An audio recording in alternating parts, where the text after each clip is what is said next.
Muito boa noite, caríssimos irmãos.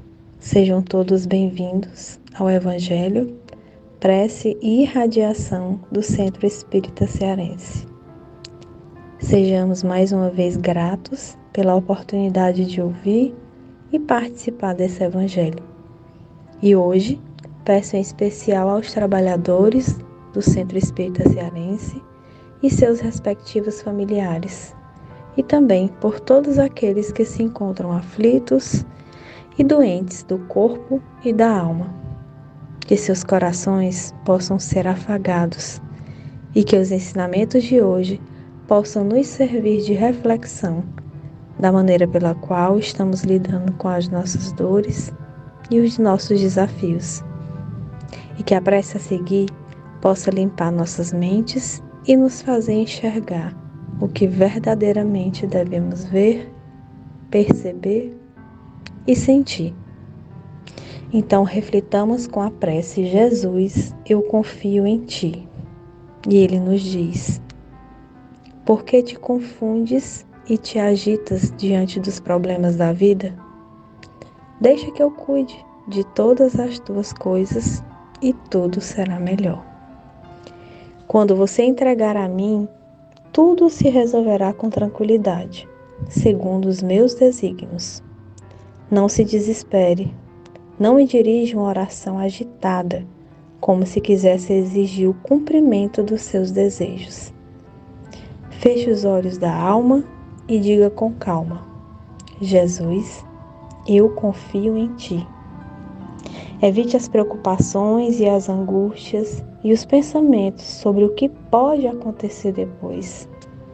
Não bagunce os meus planos, querendo impor as suas ideias. Deixe-me atuar com liberdade.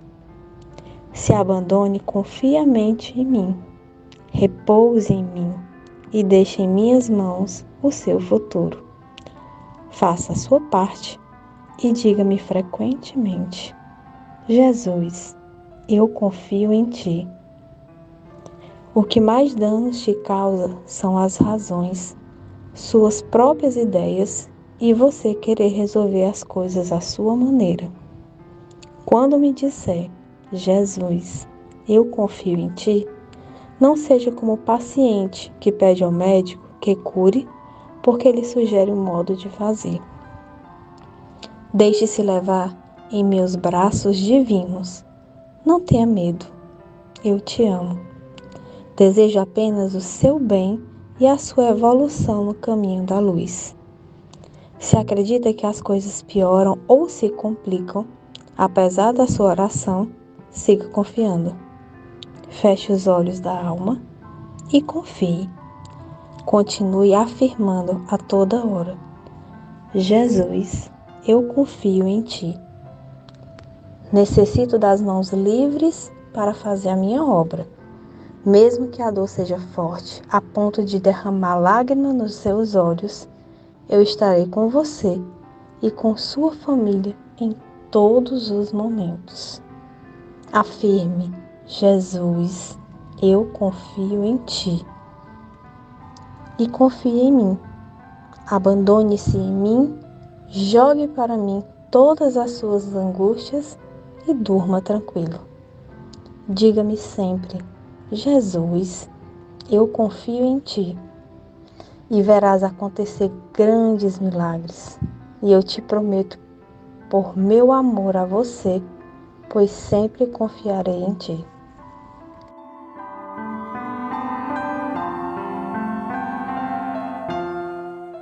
Leitura do Evangelho segundo o Espiritismo, capítulo 5, Bem-aventurados os aflitos, itens 1 e 2.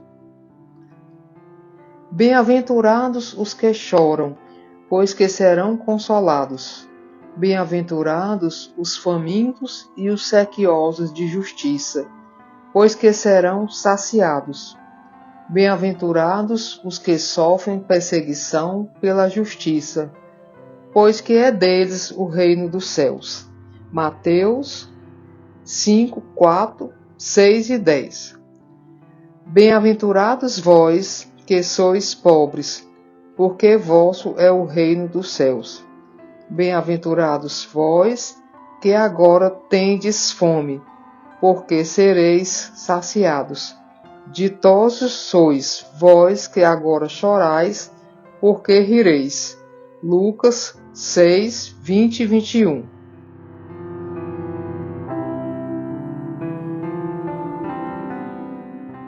Caríssimos irmãos, o Evangelho de hoje nos leva a refletir o que é ser bem-aventurado. De uma forma bem sucinta, ser bem-aventurado significa ser feliz. Se pensarmos que a vida termina com a morte do corpo, as palavras de Jesus não têm o menor sentido. São promessas vãs. Se aceitamos Jesus com o Espírito mais perfeito, que veio à Terra enviado por Deus para auxiliar os homens na Terra, só podemos entender essas bem-aventuranças como uma promessa para a vida além da morte. Assim, uma vez mais, Jesus deixa bem clara a ideia da imortalidade da alma, da vida futura após esta. Mas se pensarmos em vidas sucessivas através das quais o espírito imortal vai evoluindo e se aperfeiçoando, podemos ver nestas palavras também a lei de causa e efeito, que juntamente com a lei da imortalidade da alma, torna possível o cumprimento dessas promessas. Lembramos que a lei de causa e efeito se cumpre através da lei da reencarnação. É a chave para compreendermos esses ensinos de Jesus, destacando a justiça de Deus, que funciona sempre para o ser espiritual, de acordo com o seu entendimento, dando a cada um segundo as suas obras. Os que sofrem hoje poderão ser recompensados no além e dispensados em próximas reencarnações de determinados sofrimentos, visto que não precisem mais dele para o seu desenvolvimento espiritual. Tenhamos como exemplo o espírito que já aprendeu a usar o dinheiro para o progresso da comunidade e de seus irmãos. Também em desenvolvimento. Não precisa mais passar pela prova da pobreza esses, a não ser que queira em uma determinada missão.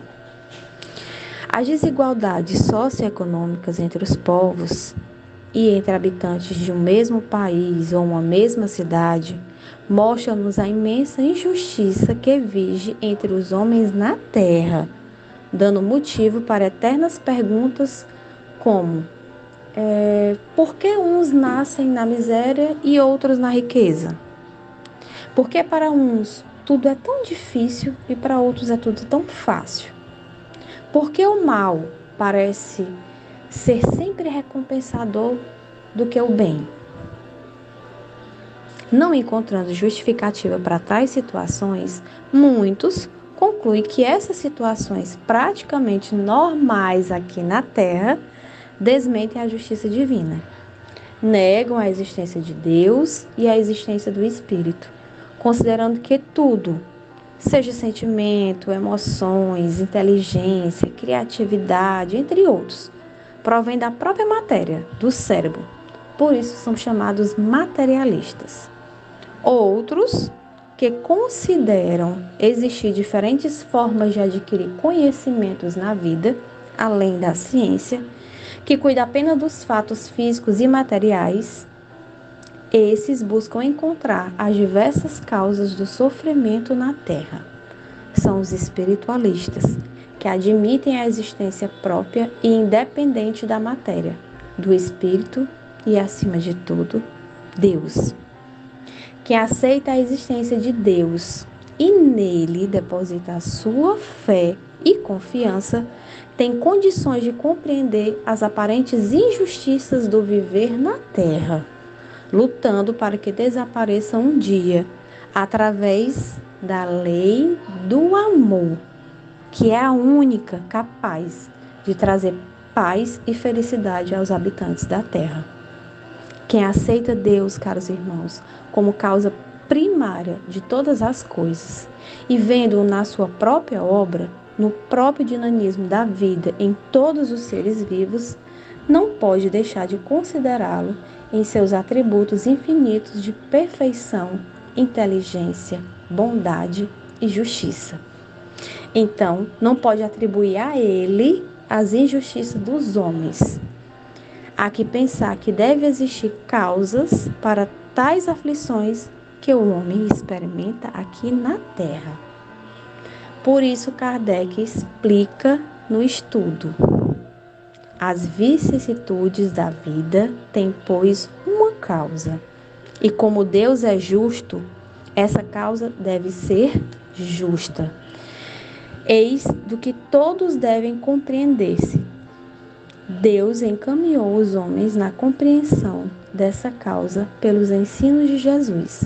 E hoje, considerando-os suficientemente maduros para compreendê-la, revela por completo através do Espiritismo.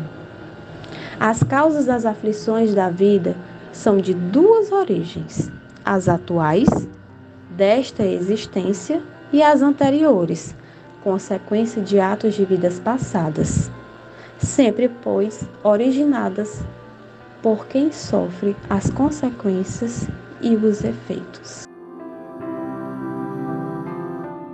Mestre Jesus, ao finalizarmos nosso Evangelho de hoje, rogamos tua permissão para que a boa espiritualidade deposite em nossas águas os fluidos com luz, saúde, paz e serenidade que tanto necessitamos para as nossas dores físicas e espirituais.